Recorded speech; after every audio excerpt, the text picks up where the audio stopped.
Welcome back to Horror Movies. Today, I will be showing you a German horror film from 2022 titled The Privilege. Spoilers ahead. Watch out and take care. The movie opens up with a young boy named Finn, playing video games on his computer. His parents, Martin and Yvonne, are about to leave the house for some party and they decide to take his twin sister, Sophie, with them. Yvonne then asks her elder daughter Anna to take care of Finn while they are out. Before they leave for the party, Yvonne activates all the security systems in the house and locks all the entrances. After some time, the electricity goes off and a strong wind blows outside. Finn gets afraid and rushes towards Anna's room. The security system of the house is also automatically unlocked and he hears some strange noises coming from Anna's room. At the same time, we see an unusual ghost-like figure standing outside the house. Finn approaches Anna's room and is surprised to see blood dripping from her mouth. Anna is also holding a knife when she comes in front of Finn. Cleverly, Finn snatches the knife from her. Anna tells him that something is behind them, so they have to get away from there. Soon, Anna decides to leave the house and takes Finn along with her.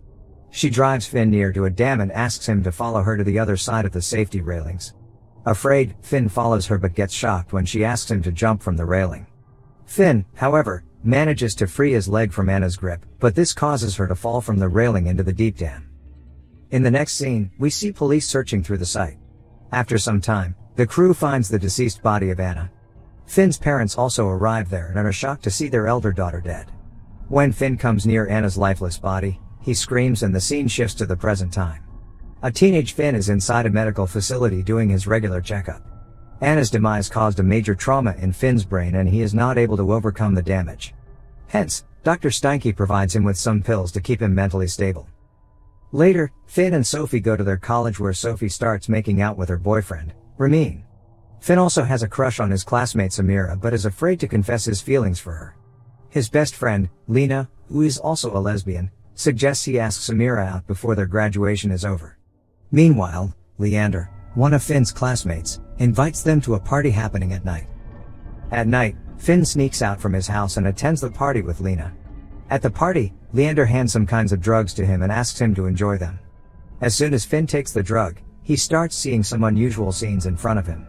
He visualizes all his friends covered in blood and dancing at the party. Shortly after, he gets unconscious and falls to the floor. The next day, an agitated Martin warns Finn to inform him before attending any parties or outings. He then reminds him to go and meet his grandfather, who is in the hospital, ready to undergo some operation. Finn seems to be really attached to his grandfather and assures him that he will pray for his better health.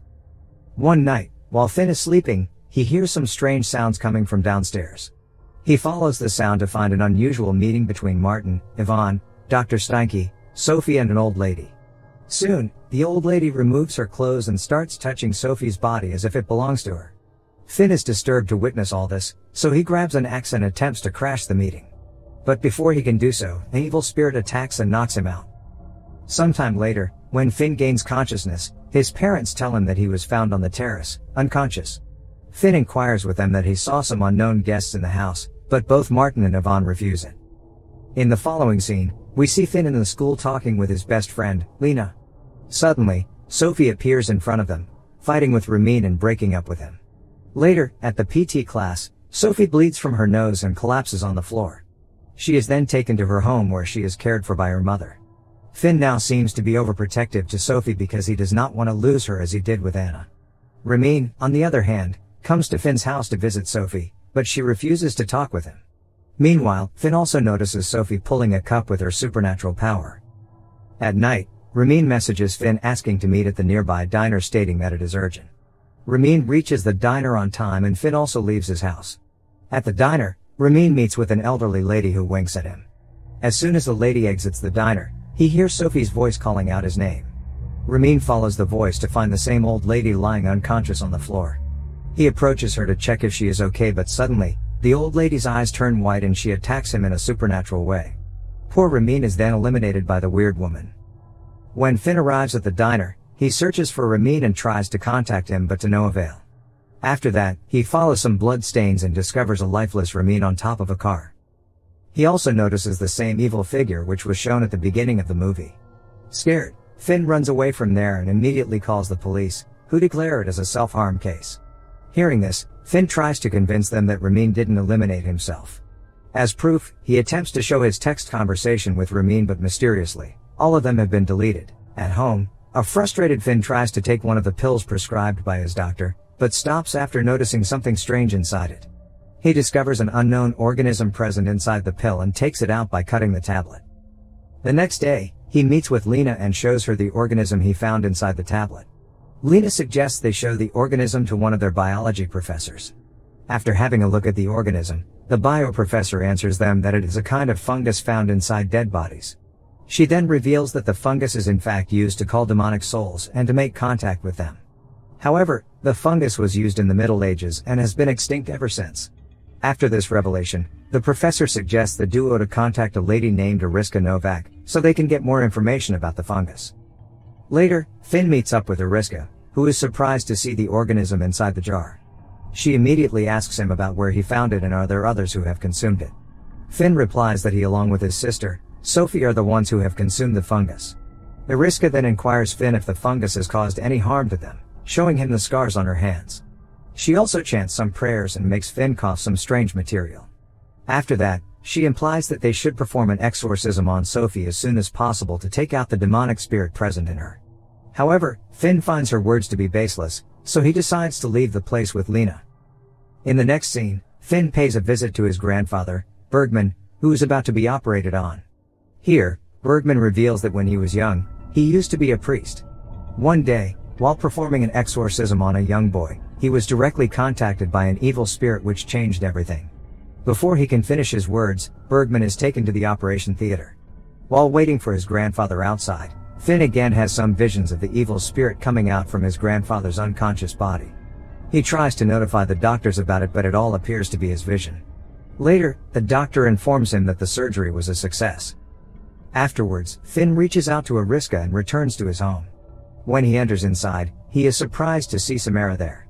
Finn's parents leave the house to provide some privacy to him and Samara, with an ill Sophie resting in her room. As soon as his parents leave, Finn calls Lena and Ariska along with her son Yuri to perform an exorcism on Sophie. Samara is unknown about all this, but Finn reassures her that everything is fine and asks her to simply cooperate. All of them sit around a table holding each other's hands. After multiple failed attempts, the equipment used to perform the exorcism starts showing its effects and Ariska is possessed by the evil spirit. Before they can finish the exorcism, Finn's parents return and ruin everything. Ariska is badly hurt during the process, and seeing her mother in this condition, Yuri decides to leave the place without finishing the exorcism. Later, Finn, Samira and Lena visit Ariska's house, but they are informed that she along with her son have already relocated to somewhere else. Meanwhile, Sophie's health deteriorates and she starts taking more pills than usual.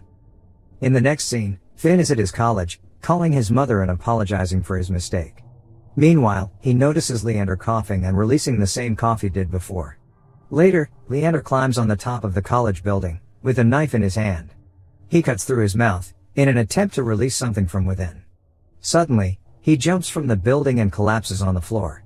Finn hurries towards him and directs to call an ambulance.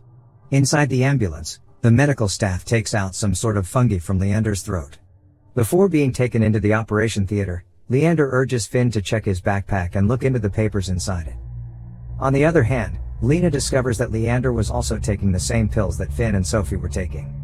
She finds out that the company which manufactures the pills claims that the pills actually increase the social interaction of the users and makes them physically active. Lena then cleverly sneaks into the marketing event of the pill and is shocked to see Martin present there as the CEO of the company. She then enters the warehouse of the company to take a look inside. At the hospital, Finn and Samira go through the documents inside Leander's backpack. The documents are actually adoption papers, and they soon discover that Leander is an adopted child. However, they are left in shock when they find out that Finn, Sophie, Anna and even Samira are adopted children. The scene then shifts to Lena, who is roaming around the warehouse of the pills manufacturing company. She quietly enters the main chamber to discover the dead body of Ariska being used to grow the fungus for manufacturing the pills. Frightened to witness all this, Lena leaves the place and immediately tries to contact Finn. While in the warehouse, she also meets the same elderly lady, who eliminated Ramin. Back at the hospital, police officer Gerber rushes inside to take a look at his son, Leander. He returns to Finn and Samira and informs them that Leander is no more. Seeing the adoption agency files near him, Gerber tells Finn that Martin is also adopted by Bergman and that Bergman has a special connection with the Throndels, because of which they established the Throndel group. He further states that they all should feel privileged that they are a part of the revolution that is about to happen in the world because of the pills. Fed up with the rubbish statements, Finn and Samira decide to leave the hospital. But before they can leave, Finn gets informed that his grandfather is no more. While he is looking at his grandfather, one of the doctors stabs Finn with a syringe and makes him unconscious. In the following scene, we see Finn and Samira both tied to a chair at Finn's house. Dr. Stanky opens a secret compartment in his house and takes him inside. There, Martin, Sophie, Yvonne, and Gerber are waiting for him, along with the dead body of Bergman. They all are wearing some kind of devil dress. They tell him that they are about to perform the ritual on him and insert a demonic spirit inside his body. Martin then reveals that the pills manufactured by his company make it easier to call the devil. Soon, they tie Finn to a bed and start the ritual. After this, they get seated and start meditating. Suddenly, their eyes turn white and they release a black demonic smoke from within. At this very moment, Bergman regains life, climbs on Finn and starts transferring the black demonic smoke from his mouth. Meanwhile, Lena arrives at Finn's house and unties Samira. She then rushes towards the secret chamber, wearing a mask, and pours kerosene over everyone performing the ritual. Because of the intense meditation, none of the cult members notice her. Taking advantage of this, Lena frees Finn and knocks out Bergman. Before leaving, she sets the chamber on fire. Finn also manages to retrieve the fungi from his throat. Outside, Samira approaches them and asks them to get inside the car. At the same time, a burnt Sophie appears in front of them and asks Finn to save her. Despite her pleas, Finn urges Samira to drive over Sophie. After a bit of driving, the group is again attacked by the devil smoke present in the car. This causes the brakes to fail and the car strikes against the safety railing of the dam. It is the same dam shown at the beginning of the movie. Luckily, all three of them manage to exit the car before it falls off and explodes. In the last scene, we see the three walking away from the city, holding each other's hands. On their way, they see a large poster of the trichozepam pills, which makes them think that now they can trust no one. Finn and Lena walk forward together, but Samira stops and turns behind to reveal her white eyes, which depicts that the devil is inside her body now. Make sure to subscribe and turn on notifications so you can watch more videos like this. Thanks for watching.